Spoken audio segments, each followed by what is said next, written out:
Good morning mga ka-Bridgester, time check 6:37. Ayan, nakaroon na formation natin mga warriors sa tayo papalopay ngayong umaga na to.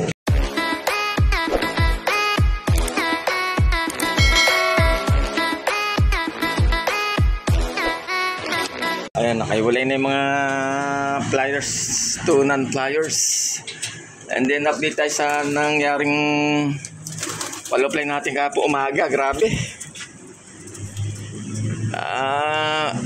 Lagis tayo kahapon ng 3 nung umaga, and then pa isa-isa nakabalik yung 2, kaso kulang pa tayo nung isa, yung medyo may pagka-slate, dirty blue bar na white flight. Yun ang pinakabata sa sumama sa ranging kahapon. Sana walang breeder na naisama rito. Yung iba kasi 120 minutes yata nawala. Talagang nag-raging. Ito may sakit to. Yan, ganyan na itsura. Meron siyang pang proper NDR na. May pagka-golden ring. Yung isang anak nito dumating ng oras na. Alas 2 yata. Hindi, hapon na, magdidilim na dumating. Anak ni Wanda at saka ni Sputnik. Tapos yung galing kay Boss Eric Kubabon alas 2, yun ang dumating.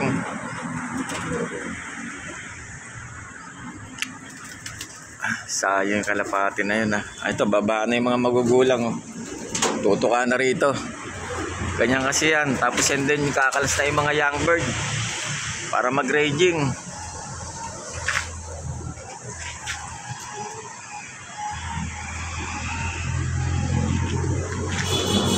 Medyo makulimlim pa guys.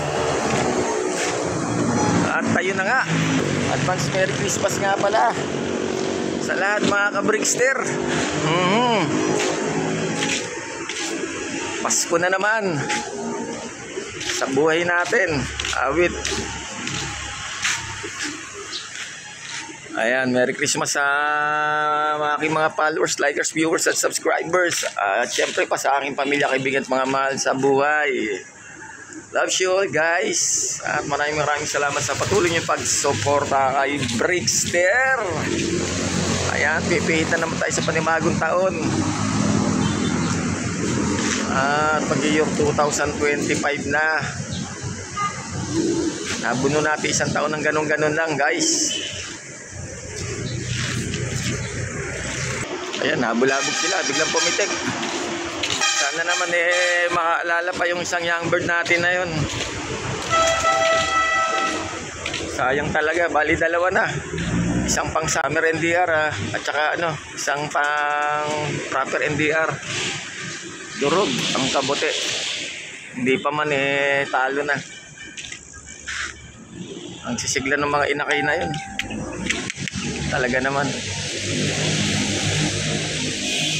Ayan, medyo makulimlim ngayon kaya dito lang sila, pero mas gusto nila medyo maganda yung sikat ng araw. Doon talaga sila lumalayo, lalo na yung mga young bird natin.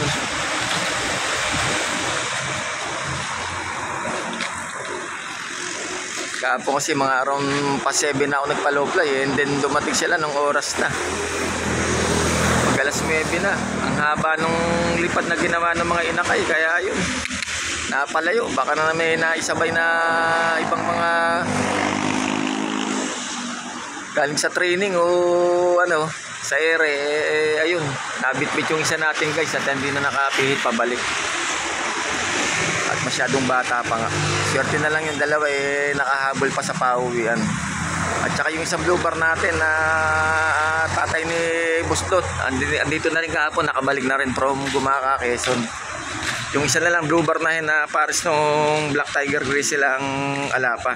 Meanwhile, ayan, at medyo makulimlim nga panahon guys, at wala naman tayong parating na loading ngayon, siguro by Saturday pa.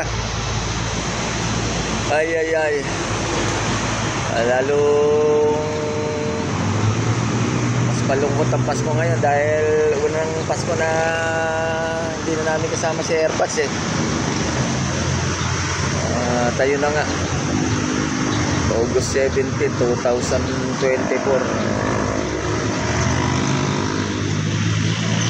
Dumala sa amin si tatay namin. Siguro talagang ganon. Kesa naman patuloy lang siya mahirapan doon sa kalagayan niya, guys. Mahal na mahal ka namin tayo sa Kamanaron. Ganun pa man andito pa rin buong pamilya mo at patuloy na magmamahal sa itay.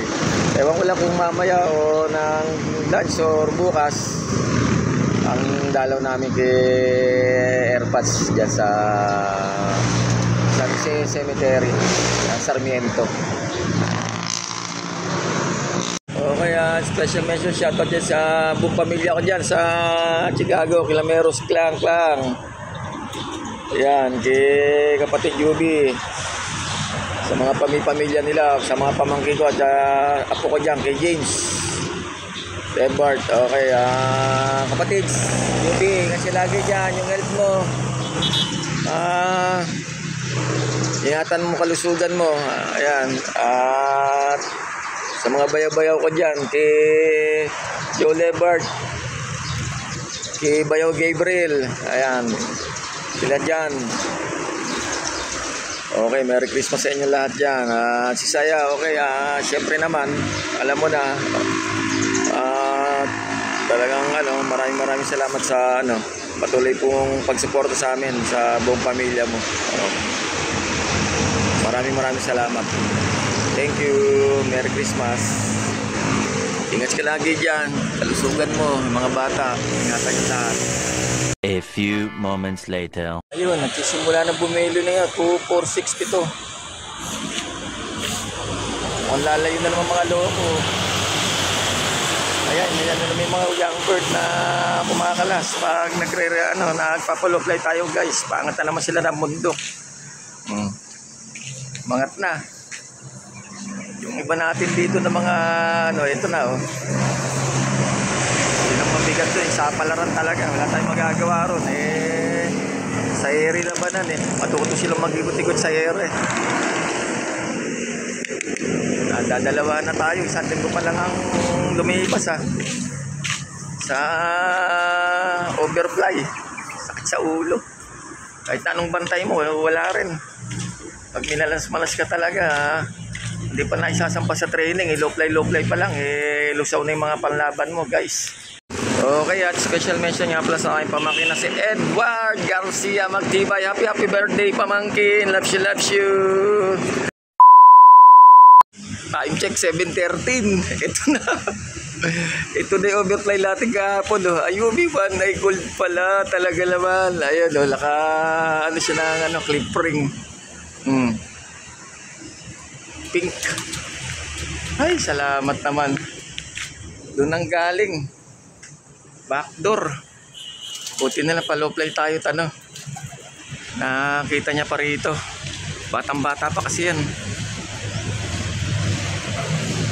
Gagamutin natin, guys. Ay, salamat. Naiuwi mo pa rin sarili mo. Ayan, magayong kaliwat ka ng mata, guys. Thank you. Nakompleto yung overfly natin kahapon na 3. Ito na yung pang huli na young bird na overfly at ngayon lang nakaalalang umuwi rito sa atin.